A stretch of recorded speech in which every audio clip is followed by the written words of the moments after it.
So go ahead and request the mic. I'm not going to invite anybody else up, but there might be some people listening that you may have blocked, I think.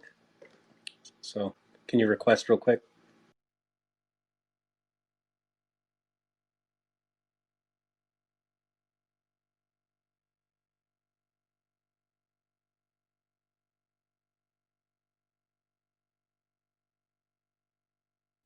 Hey, Alex. So I'm starting to do it like this, my Spaces podcast style. I just figure All right. be really nice to hear individuals have to speak and actually force the community to listen to individuals, right?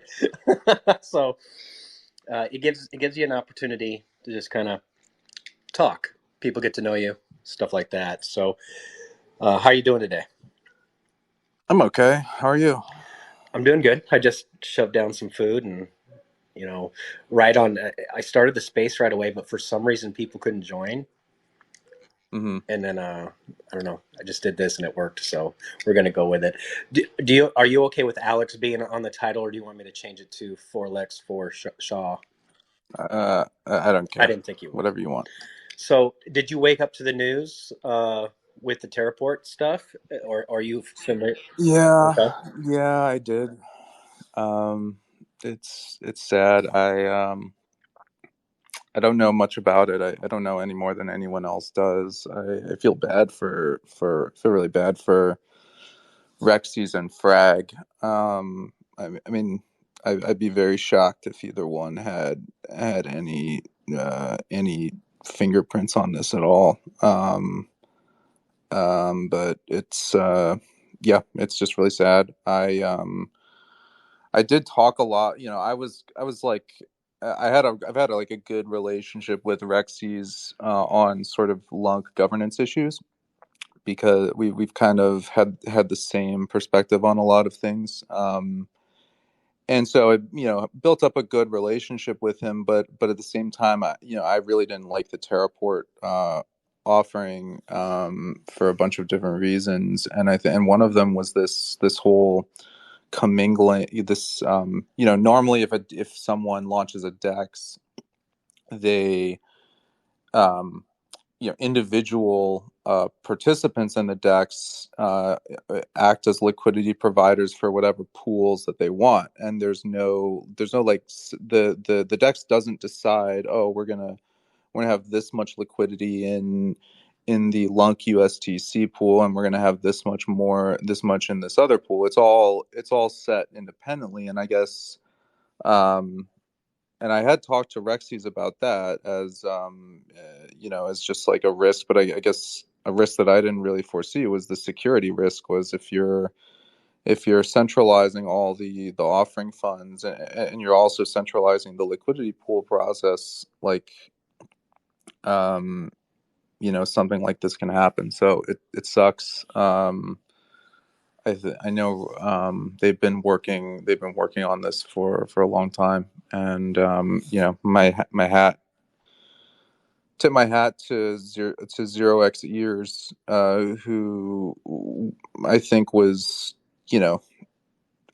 raising a lot of really highbrow questions about it. I don't think he was really fudding it much at all, although his tone, I guess it kind of they sort of took the gloves off pretty quickly and sort of got to you know fudding style arguments. But I think he really raised a lot of high IQ questions. So hats off to him for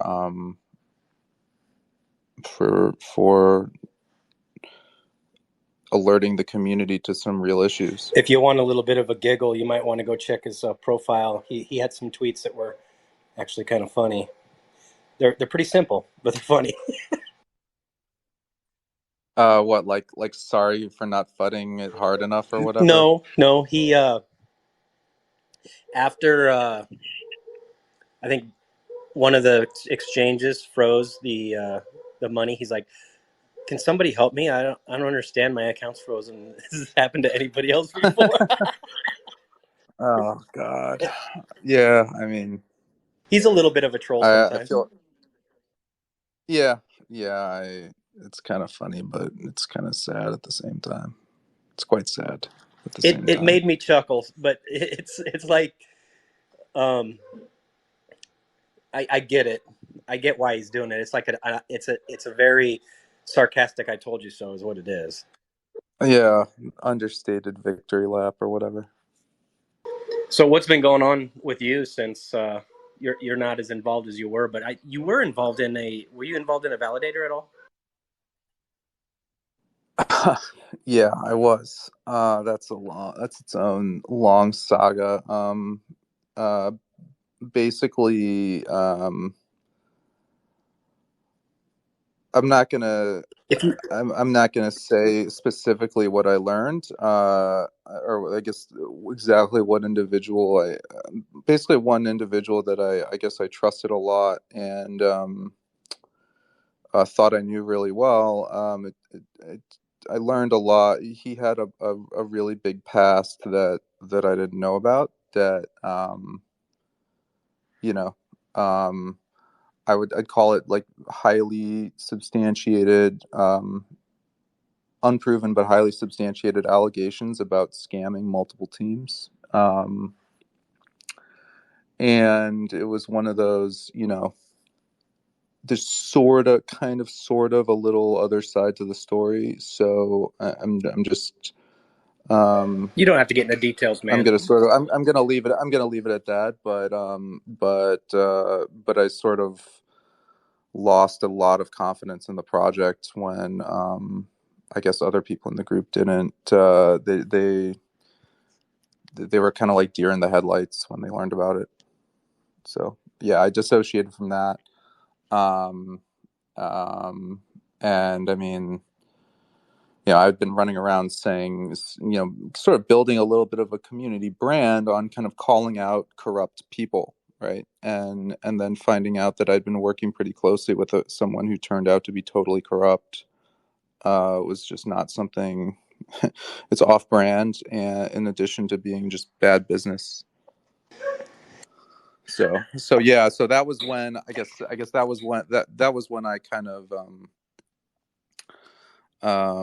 dissociated quite a bit from Lunk in general, because I'd already been pretty much frozen out of any like L1 task force stuff, because Zeradar and I didn't get along, and then and then I was kind of building a separate brand of you know Lunk governance focused kind of validator, and then that sort of got rug pulled, in a sense. So then by circumstances and not so much by an individual. So then when that happened, I was like, okay, I'm done. And I got very busy at work in real life at the same time. So yeah, I I got a lot less involved after, I'd say, February. That's understandable. I too have been a little bit away myself, and I haven't really worked on similar things like you have myself. I'm mostly just talking to people, right? But I had to take a step back because it was becoming stressful for people hearing it. Yeah, yeah. It's hugely stressful too, and it's. I think one thing I will say, and in the defense of the L1, any of the L1 task force people, especially Ed, is from the outside you really don't see how stressful it is to be like the nerve center of this, this 10 or 20,000 or however many people, active community. And it's just very, very exhausting to try to like have to be juggling every constituency's demands on every single issue. So I can totally understand. I can totally understand Ed's just exhaustion with that, and it is very exhausting. I remember when I was involved in a lot of the multi-sig stuff, and that was a debate about how to invest whatever $4 million of money that was just found, right? Um, and that was, that was just like World War III over like an incredibly simple, or something. It's an issue that where like nobody was asked to pay for anything, right? So it's hard. It's really hard to be like on the L1 task force and juggling all that stuff. Yeah, I remember that time. I think there was a lot of doubt going around at that time with individuals, and I think there was a lot of people that they didn't know who they could trust. And Yeah, I think like, like Vegas was a lot bigger of a personality back then, and a lot of people still trusted him, and Terra Rebels hadn't completely, you know, committed suicide yet, and so I think, there was a lot of people I think really had bet the farm on them at that time. So it almost seems like back then there was a lot more going on. Lunk was trending with the back and forth, debates between different, opinions. It almost seems like it was more active then. I might be wrong. It might be more active now, but I feel like it was more active then. no, I think it was more active then. The market cap was significantly higher. There was just, it was a bigger pie to fight over, right? And and I'm sure that, just with kind of the lack of direction in the, I'm sure that participation has dropped. I mean, the token is probably down 25 or 30%, in 1Q. So I mean, kind of from like 1.6 to 1.2. So I'd be shocked if that was not the case. Are you still holding on to a small bag, or are you completely divorced away from the Luna Classic right at this point? I have a small amount, but when I dissociated from the Toxic Labs validator in, I think that was February, I sold a large majority of what I had. I don't think you're the only one that followed suit around that same time. I think there's some other too. I mean, obviously, the price did go down, so you're not alone. Yeah, I think that was at the same time as like Gadiki, or that it was around the time that Gadiki and Zeradar were fighting over, like, you know, uh, there's a lot of other stuff to get Oh discouraged yeah, about, or I to mean, I almost forgot stop. about that. But how can I you know. forget about? There's so much things that happen within the community that you start forgetting things that have happened that are it's probably things you shouldn't forget, right? Yeah, yeah. So, I think it was I I hope that the L1 I just hope the L1 task force, it's lost all of its drama queens at this point, and kind of its big talkers, and I hope that the L1 task force finds someone like a PFC to be, the Zeradar replacement.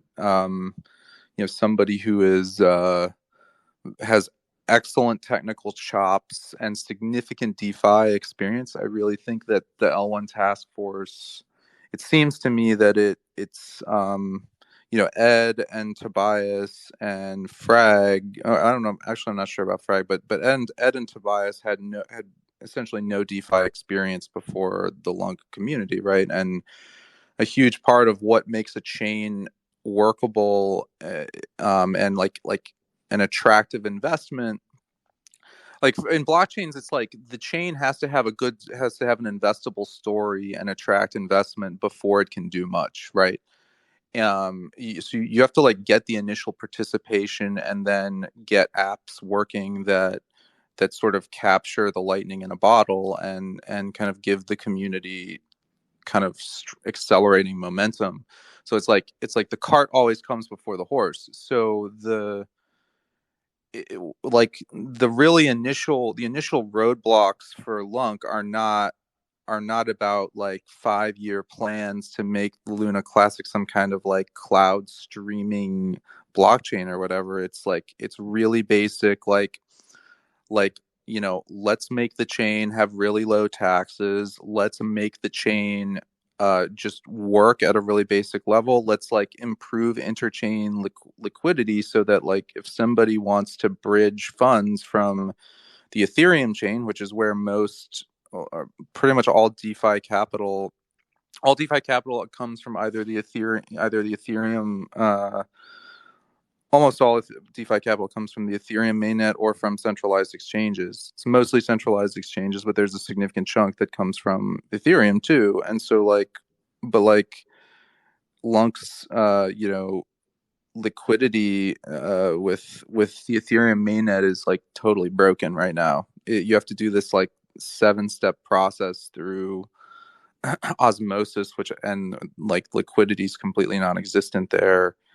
So it's like I guess I hope that the L1 task force has somebody with DeFi chops sort of take the wheel and really focus more on some of those issues as opposed to these like 3-year technical roadmaps with all these aspirational like breakthrough technologies. Like I just think our problems are a lot more basic than that, and I think it calls for less like aspirational, big talk and big promises, and more just, you know, um, more grounding in kind of how DeFi works and like how blockchain economics I tend work, to agree with right? you there. And you're familiar with other chains and other decentralized tokens and exchange in blockchains. So I think in my head, I come from a different perspective, obviously, but business usually has.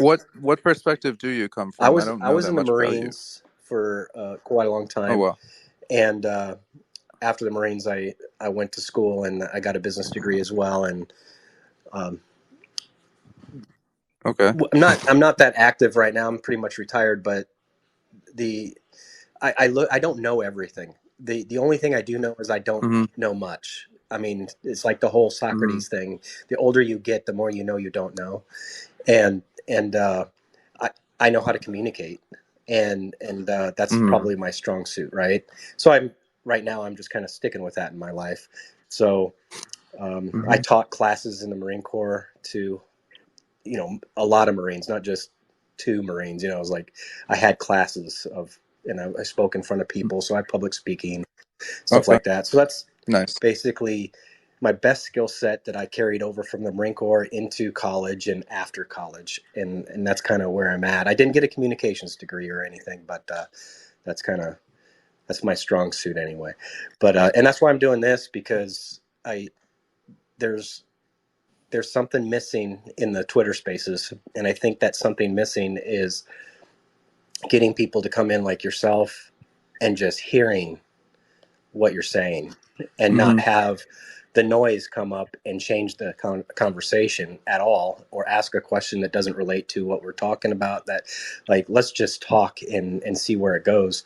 And then if people want to tune in later, they can, and they can, like, oh well, what does Alex say, what, and then maybe we can have you on again another time and talk about something different. I don't know, but I feel like, I just feel like this is a good way to go. Yeah, I agree. Yeah, yeah. I mean, the more speakers you have, the more the discussion just kind of like, it's like a drunken car, just veering in every direction. But I mean, there's definitely a place for it, and the community kind of getting all their questions out one way or another. But you do lose focus as you know. Yeah, and I think that having more people on a speaker panel at some time uh, in the future might make sense, and it would probably work as long as people can follow the same rules that we're obviously following. It's just us having a conversation. If they can have a nice casual conversation and not get over emotional about something they disagree with, I mean, that would work. Hmm. So I've always liked your what you had to say about things, and I'm the type of person that likes to sit back and hear what people's perspectives are, and I don't get that Thank in a you. lot of the other spaces, right?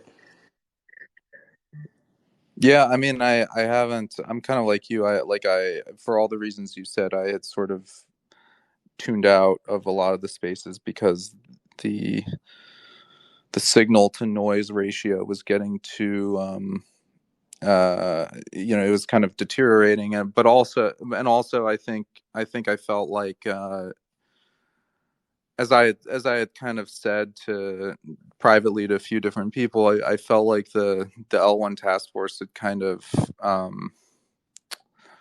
uh it had sort of lost focus on like really kind of important basic like bread and butter issues, to like upgrade make the chain better, in some ways. In other ways it did a good job, um but in terms of like rhetorically, like how it would guide discussion, you basically had one really really loud assertive guy, Tobias, who was kind of very aggressively steering the conversation, and all the other devs were kind of they just didn't have the same megaphone as he did, so they were kind of hostage in a sense to whatever direction that he would take the governance conversations.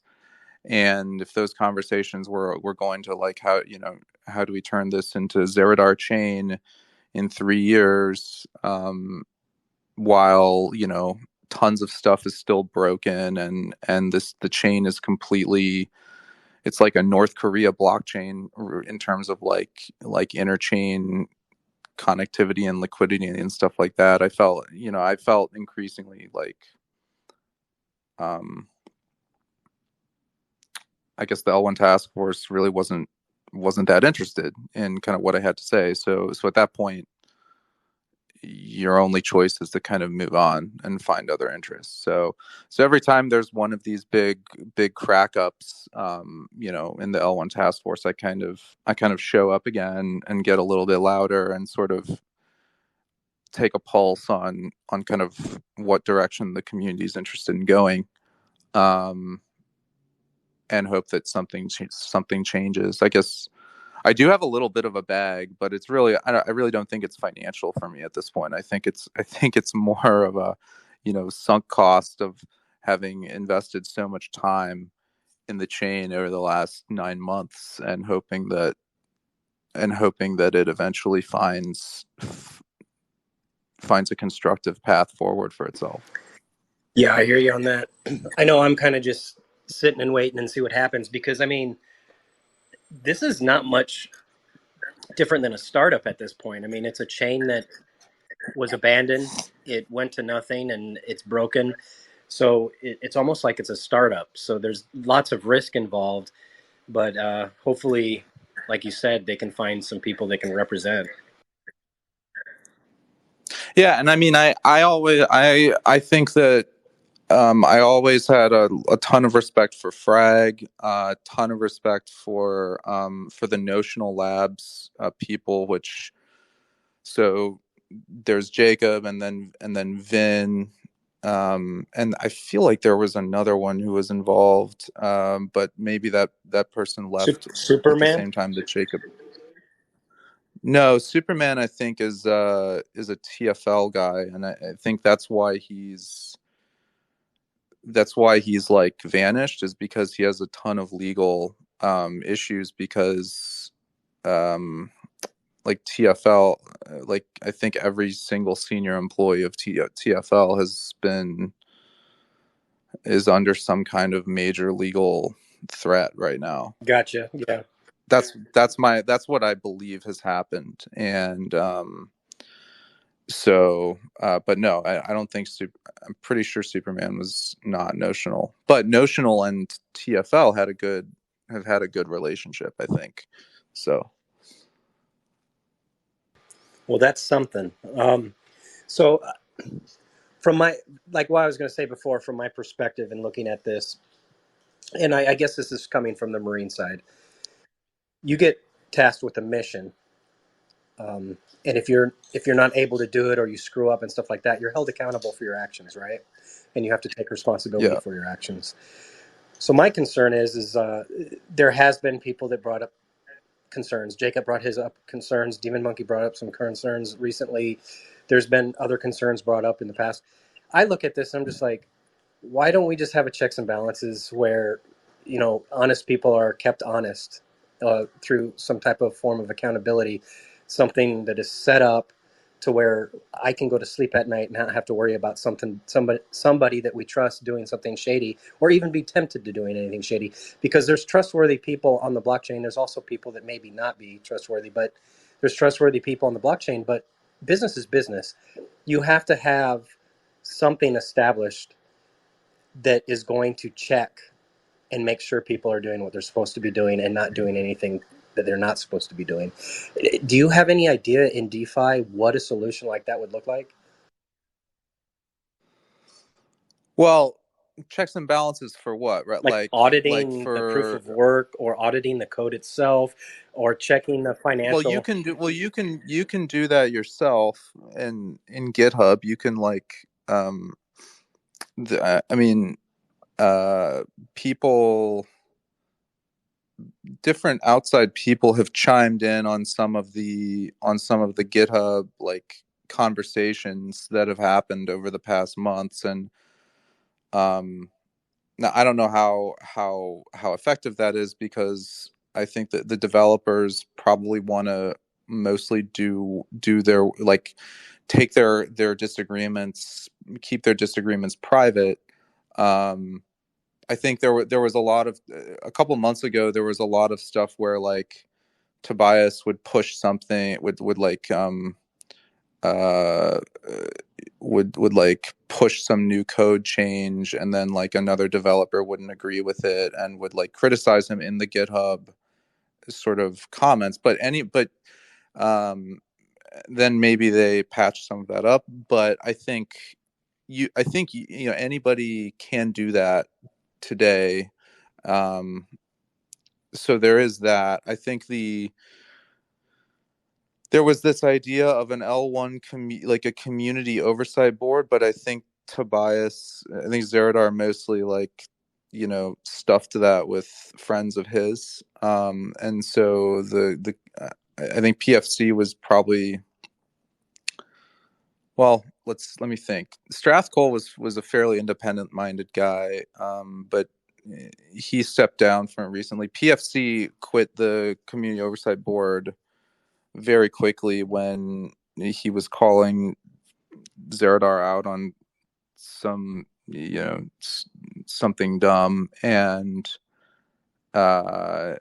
just got completely shut down, and was just told that this is like a press secretary or PR office or something with no teeth to it. So That was um my general like take on it too. Like it seemed more like a PR thing than it was an actual oversight committee. But uh, especially like when did Strathcole step down from that? it was pretty recent. I don't remember exactly. I feel like it was 2 weeks ago or something. He said he didn't. I don't know if he stepped down. He just said like, I'm stepping back. I'm not going to be nearly as public. And he was already quite low profile to begin with. So, um, but he said so. Maybe I'm exaggerating, I but understand what you're he, saying. yeah, I yeah, think with the Luna Classic community and just in general, I think a lot of us have taken a step back one way or another in the last 6 months. yeah. So, but I guess I would also. So I guess as far as oversight goes, I mean, you have to say that and one at least as far as like the Terra Rebels and Vegas and these different sort of as these different grifts have been sort of caught red-handed and called out, like the community is learning by trial and error, right? And I think to Zerodar to a significant extent, as well, like in these different cults of personality, like kind of occupy the stage and you know, consume a lot of oxygen without really addressing basic, you know, basic issues. Like the in terms of financial costs, the costs relative to the market cap of the chain have been quite small, right? Like Terra Rebels grifted 150 grand from the chain, and the chain was over $1 billion market cap at the time. So like, I think the real cost is more in terms of just the lost time, and I think and the loss, kind of the L1 task force getting pulled in these different political directions, and uh, I hope that I just hope that it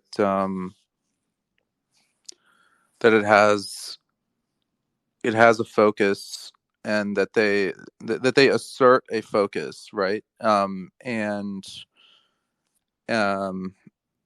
that focus is really more on sort of the bread and butter of what makes a blockchain workable and usable, like not like Binance burn taxes, or you know, which are from a DeFi perspective were always really dumb, or like and I know some of these things are politically harder than others for this community, but like um yeah, we have always had a lot more engagement than most other blockchains have, and the next step to harnessing that engagement is by having a blockchain that, you know, doesn't throw up error messages because the gas fee calculation was wrong half the time, or you know, doesn't you know, that there are there are a lot of these kinds of just basic problems that our chain has pretty much had ever since the gas tax was put in place.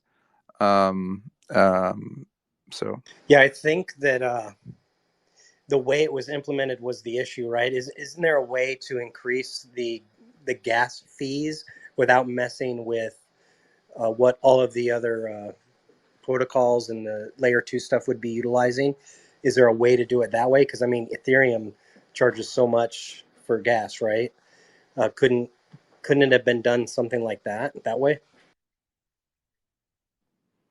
I mean, but the thing is, when you have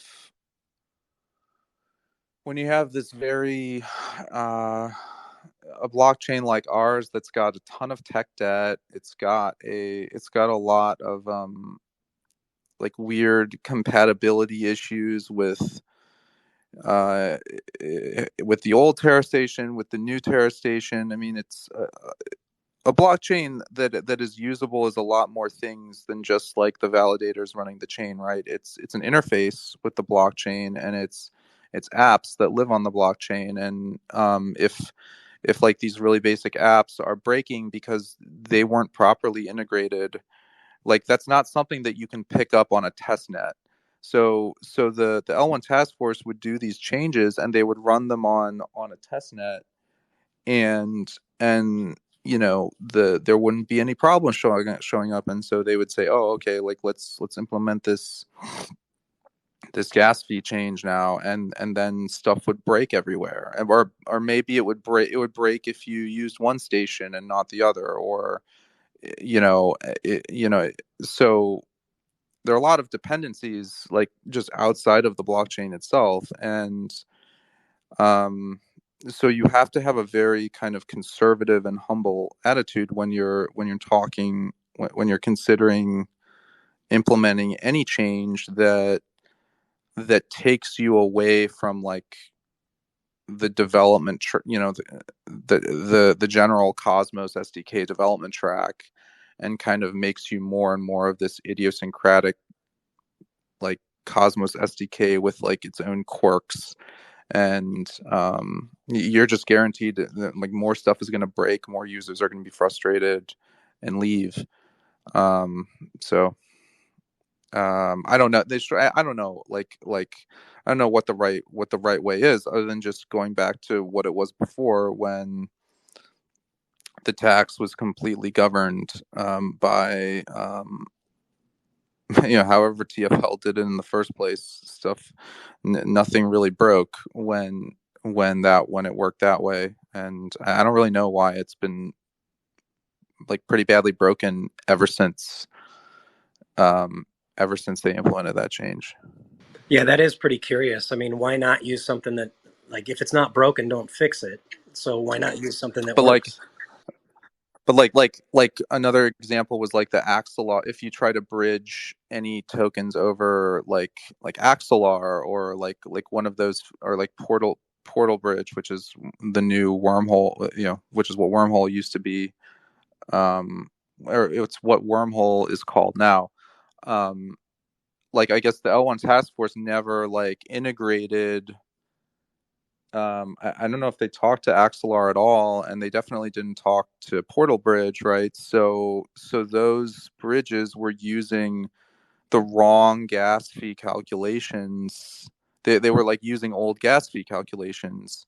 And so they would throw up like a gas fee calculation that wouldn't reconcile with what the network said. And when you don't have a reconciliation, the transaction fails.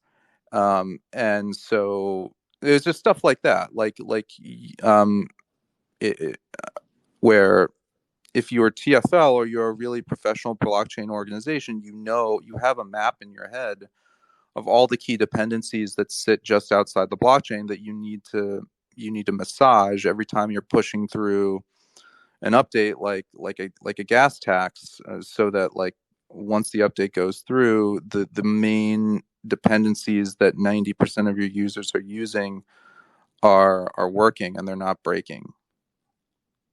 How long do you think that, let's just say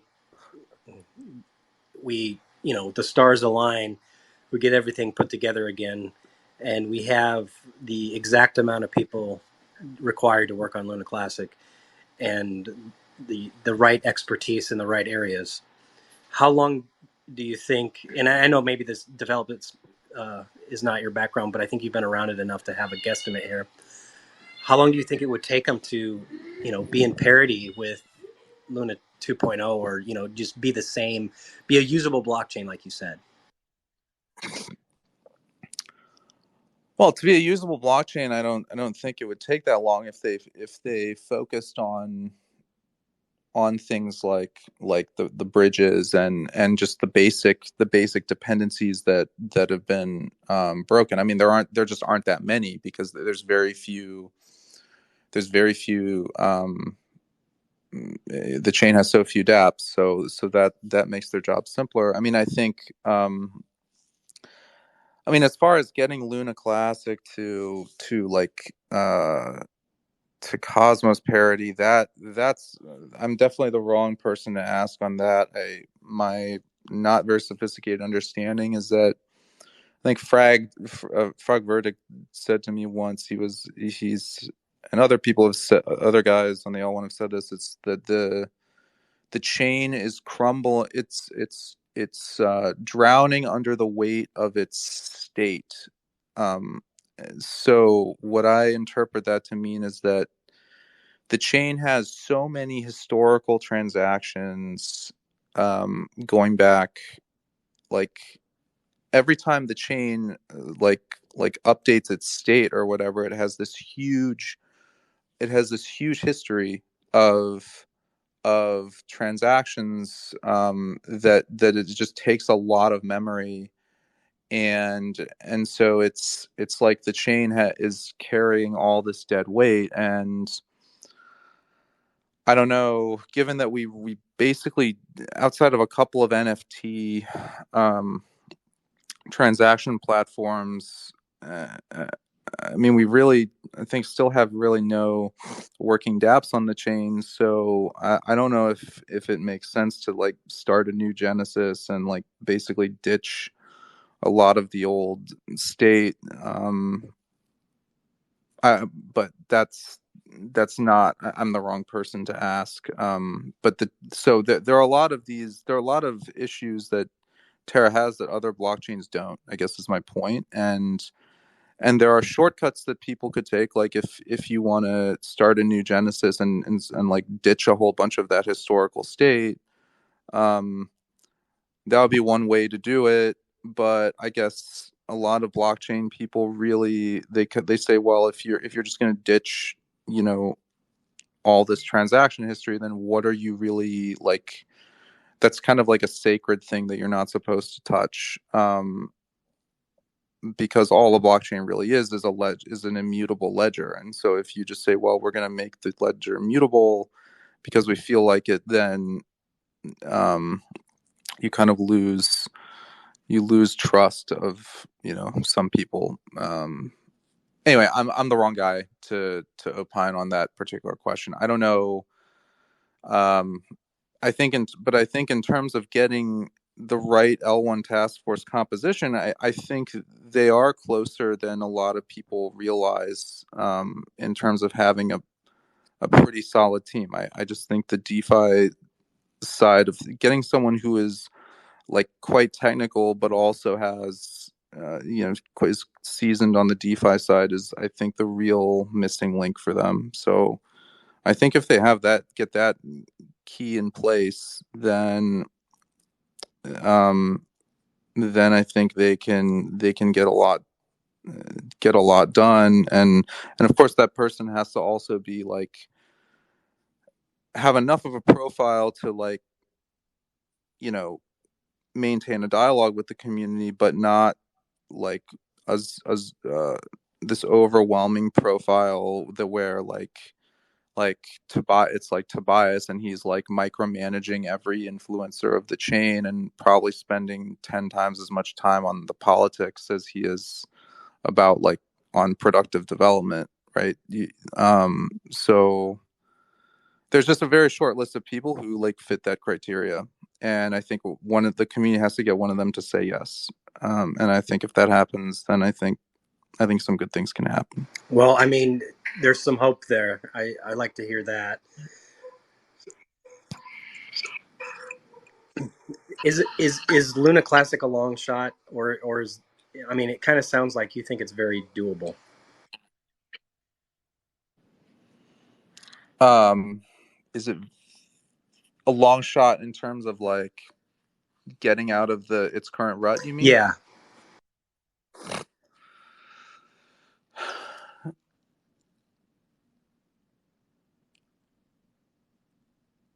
um I think it's got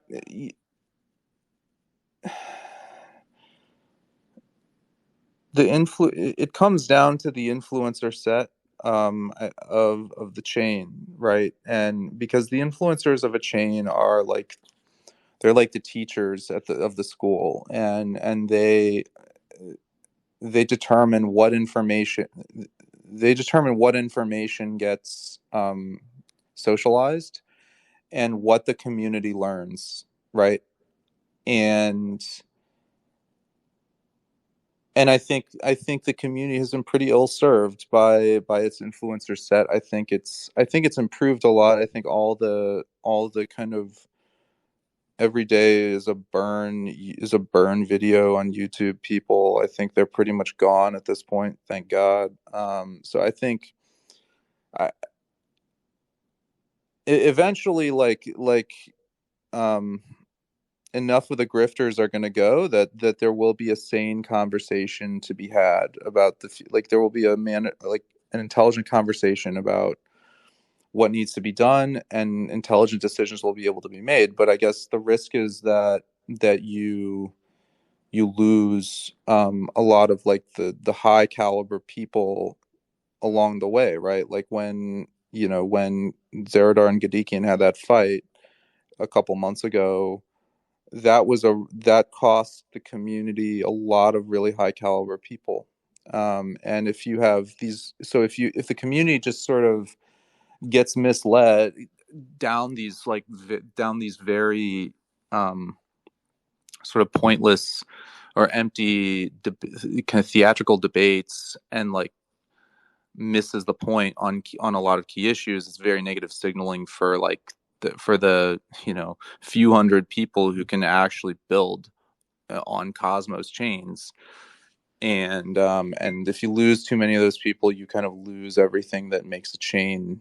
You lose the key ingredients that make it that a Cosmos chain needs to be successful. So I guess that's the risk, and I think, as I had said to Do Kwon in September when the multi-sig conversations were going on, I said I think the community has 3 to 6 months to sort of capture lightning in the bottle, and like lightning in the bottle in terms of this huge number of people who semi randomly came together on the Luna Classic chain, and it's like they need to find a unifying direction and a team that can drive the car in that direction. And I think if you just look at the discussions around issues, it's way more intelligent than it was 6 months ago or 8 months ago when we were still debating like 1.2% burn tax on the chain and all the other just disastrous ideas.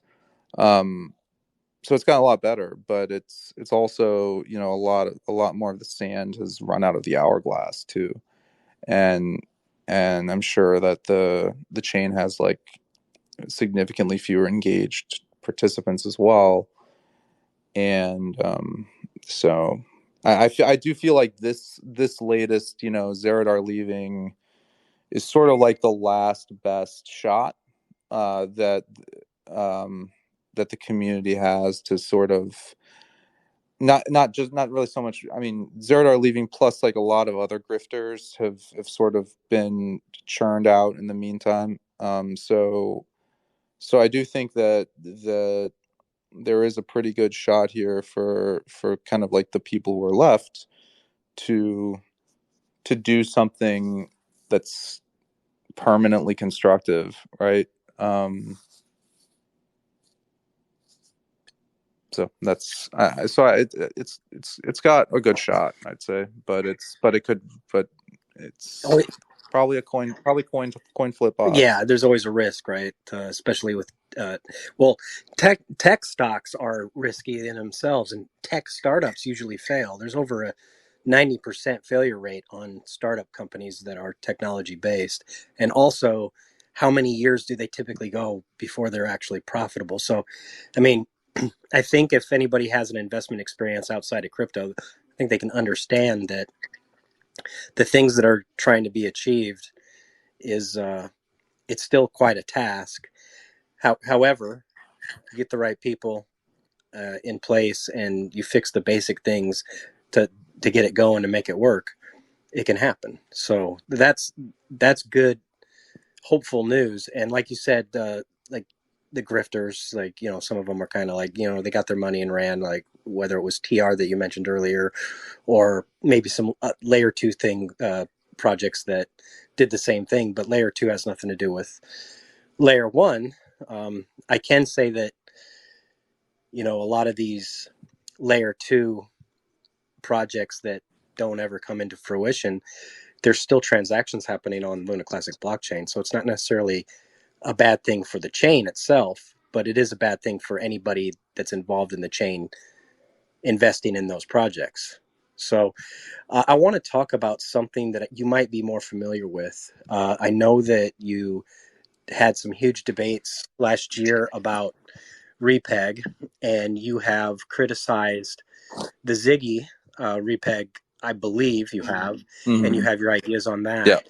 Um, Now, Ziggy's the only one that is in the conversation currently. I don't know the status of it right now, to be honest. But like, I look at it and I'm like, um, I see that it might not work, and I'm not. I don't have the background that you have brainstorming through solutions, and I think you could bring a little bit more light with some of the key features of that specific thing that would make it problematic or provide some issue or like create issues for the blockchain itself. So there's probably a lot you can talk about on that. So go ahead.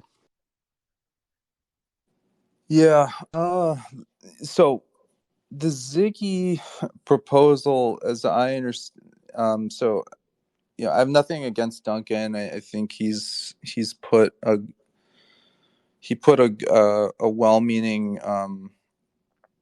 best foot forward. But I also Duncan and I kind of like interacted a lot privately before he became like a really public sort of figure on the chain. And when you drill down into the details of a lot of Duncan's stuff, it's kind of like with Zerodar. Zerodar also kind of has this issue of like there's like this like smoke screen of artificial complexity that gets thrown up when you're like trying to get to the bottom, trying to get to the heart of an issue with them, and you're like, okay, dude, like after I've translated through like your like 10 layers of technical jargon here, these basic things still don't make sense to me. Can you make it make sense? And you can't get an answer that helps. So there's a lot of stuff about, I'd say the Ziggy proposal was it was sort of like a so Zerodar and I had this really big fight over USTC, the sort of the future of the stable coin, like 8 months ago. Remember, it was the time when I had I published do the remember that. 19-page white paper, and then Zerodar came out and he like ambushed it with this other like very half-baked idea that he really, I don't think he had put any like credible thought. It didn't make sense to anyone who read it, who like read it and talked to him a lot about it. And so the Ziggy proposal was it kind of traces a lot of lineage back to some of the concepts that Zerodar had, like all these like capital controls and like um um and I don't know how much of that was like Duncan just saying, well, this is what Tobias is insisting on, and Tobias is running the L1 task force, so this is the only like way. But like that kind of stuff just does not work at all in the DeFi world, and anyone who has had any time in DeFi will tell you that, and they will like know with complete conviction that that is a product that will fail. So that was kind of so. If we kind of debated the pros and cons of Ziggy, I think a lot of it would go back to the same arguments I had with Zerodar, and Zeradar's ideas were a lot more convoluted, and I do think Duncan kind of like simplified a lot of it in the Ziggy proposal, but um, if you to have a stable coin that is usable in DeFi, um, you can't like be banned from transacting in it or banned from selling it when certain things are happen. Like like um, like imagine if you were buying Apple stock, for example, and but Apple stock had a rule that if too many people were selling Apple at the same time, that you couldn't sell your Apple stock anymore. You'd just be blocked from doing it. You'd probably think to yourself, okay, well, that's weird. Like that doesn't, other stocks don't go by those rules. Like I could never, this, you couldn't borrow against an asset that has a rule like that. It would never get it would just sort of get rejected as an illegitimate asset by the whole DeFi ecosystem, which would automatically like cripple its value and make it much less adopted. So all these sort of capital control based stablecoins, you sort of have to throw out on the basis of first principles. It's just a really flawed first principle if you're trying to build a stablecoin like product. So that's why I think. But there's a lot of other stuff about the Ziggy proposal that I don't even, frankly, don't even remember. It just had a lot of details and sort of verbiage in it and that was before like the whole like arcade thing showed up, Yeah, that kind of threw us all for a curveball. which I interpreted as Duncan like losing interest in the project and sort of wanting to do his own thing but get paid by the community to do this thing at the same time. That's where I really lost the plot. um so I don't know. And then Duncan himself sort of like uh, he got very kind of emotional when he was asked some just sensible questions about it. So I have no idea like where it stands. I think and I think Zerodar was a huge the Ziggy thing was like part of his much broader agenda to just sort of control the course of like every key thing on the blockchain. And but I think with him gone it's sort of mooted. um all that said, I think you know any stablecoin project is that's underwritten by the community is going to be very hard. It's going to be very hard to get people to agree. And I think the better approach is going to, which I know of at least one, there's one person that I've had a very good working relationship with historically who is starting up, I think has their own kind of side chain project focusing on this. Um, but I think it has to be sort of like a side chain thing, and then the like the product has to be prototyped somewhere else on someone else's dime. I just don't see the Luna Classic community ever rallying behind one. If they did, and it were something that could work, then that would be great. But it's a very complicated product, and it's when you get like this very heterogeneous group of people, it's very hard to get them to like agree on all the features of a really complicated product, right? Like the way products are built in real life, it's like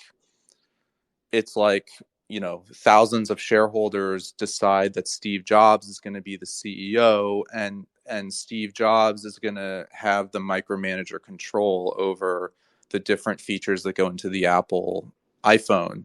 It's not like all those shareholders voting on every single individual feature of the iPhone.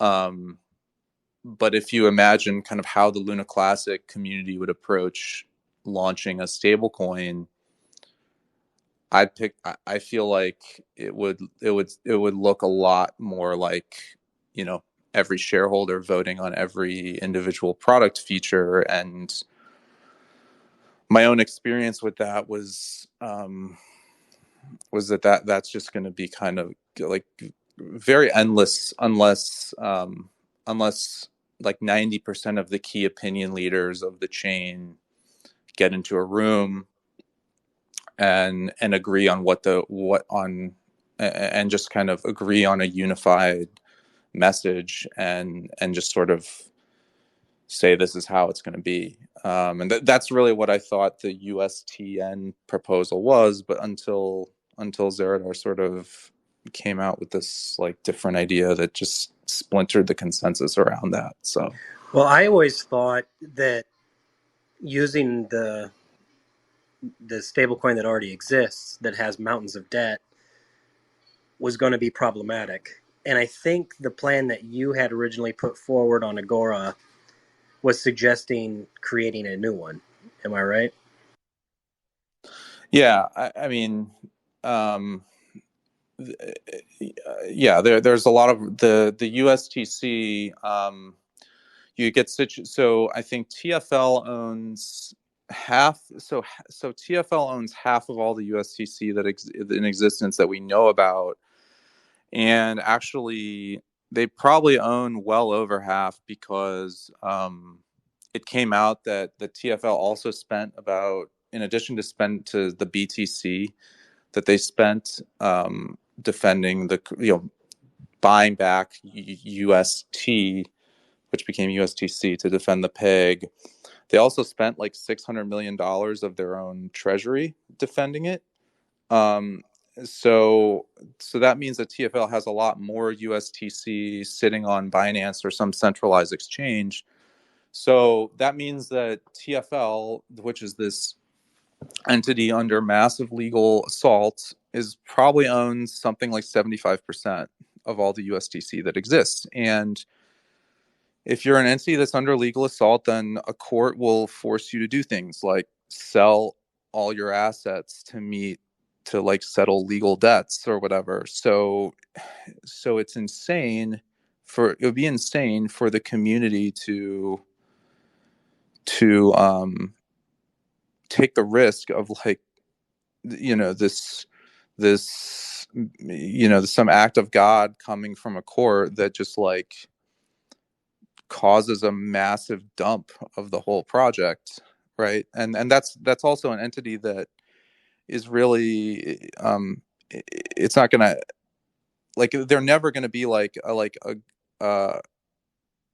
an unshackled, like, independent participant in it either. It's just going to be this gigantic risk that's going to overhang the whole thing. Uh, so it'd be crazy for the community to take that risk. So that's why, my hope was that the community would start a See the new risk. coin. Well, Yeah, and avoid that risk by creating a new stablecoin token and kind of airdropping that to on-chain USTC holders, and pretty much not airdropping it to centralized exchanges or like identified TFL wallets. yeah, I that was my apprehensiveness about any repeg plan, and I liked yours because it was creating a new coin, and I never liked the idea of USTC because the what you just said. There's just too much liability associated with it. However, there's tons of people that are heavily invested in that, and they're pretty loud. Like you said before, things become political.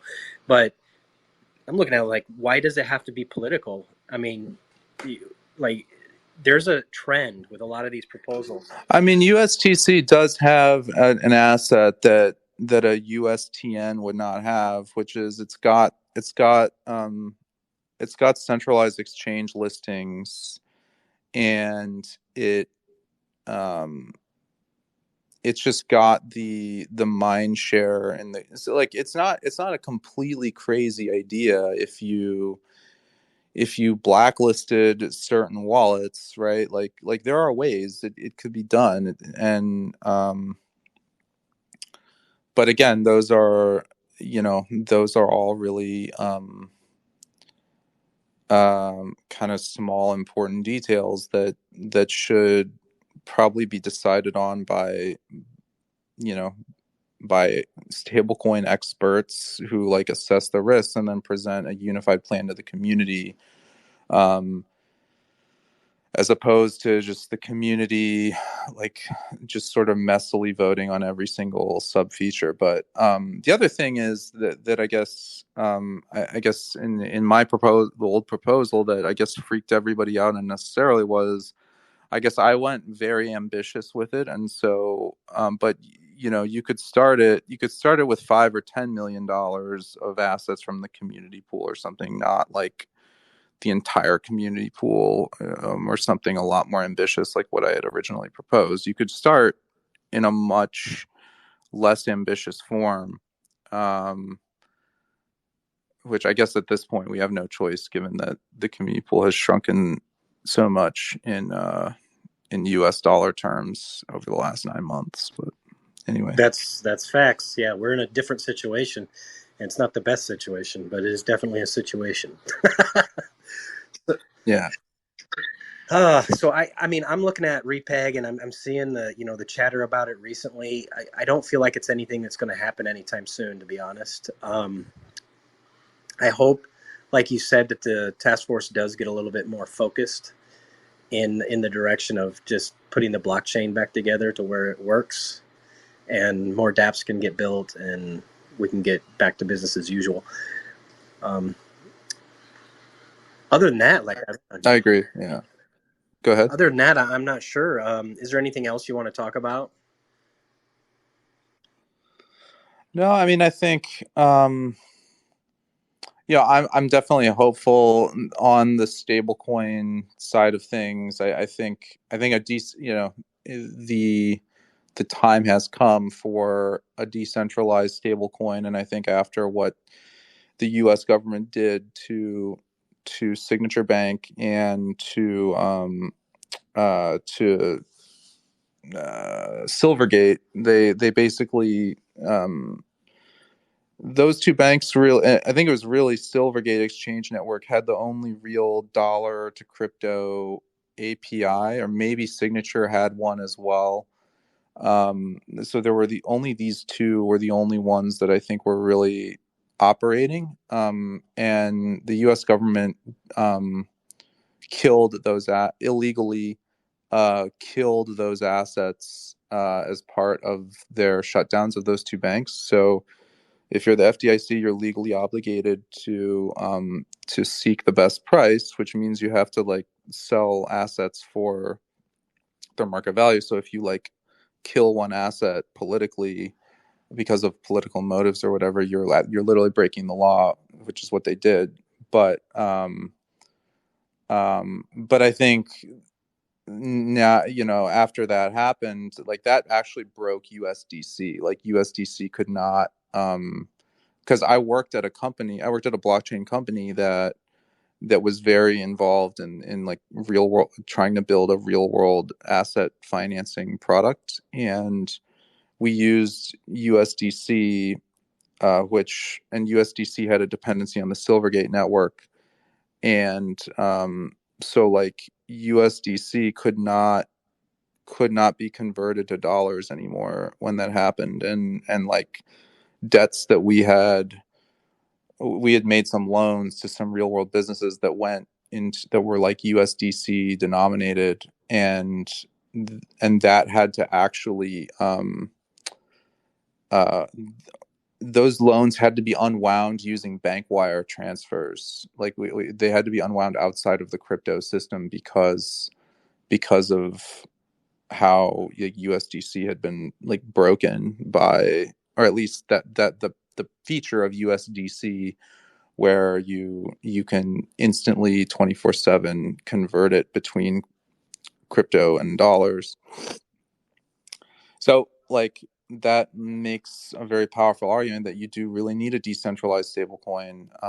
But so the argument is there, but you need a lot more than a good argument to launch a complex product.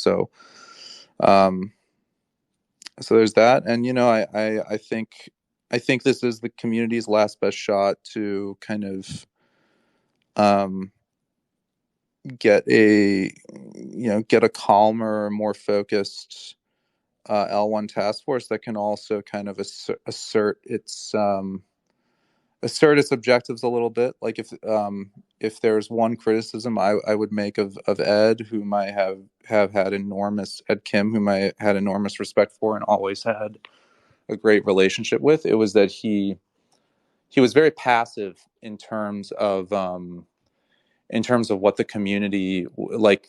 if getting stuff pushed on him from the community, and just sort of being like the servant leader who's just like, well, I'll figure out a way to do it, as opposed to saying, well, this is actually like not, like the burn tax or whatever is like just like not a good idea. And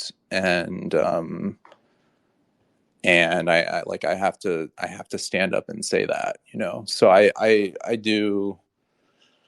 I guess I kind of veered from that sort of servant leader mindset to like the Tobias, like I'm going to take the chain in 27 different random directions at once mindset, and I'm going to like ostracize anyone who disagrees with me. So I guess I hope the L1 task force really kind of can find its focus, and can more narrowly tailor that focus around more basic stuff.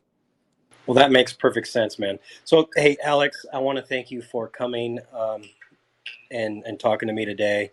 And if I'm not sure if people will have questions, but I mean, I don't want your DMs to get flooded. But if somebody has a serious question, you know, try to get it out to them on in the Twitter sphere.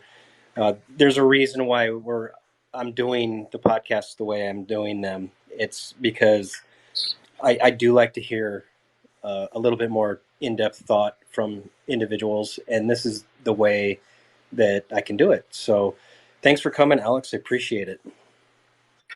Thanks for having me, Jerry. Talk to you Yep. soon. All right. Take care, everybody. Thanks for chiming in. All right, bye.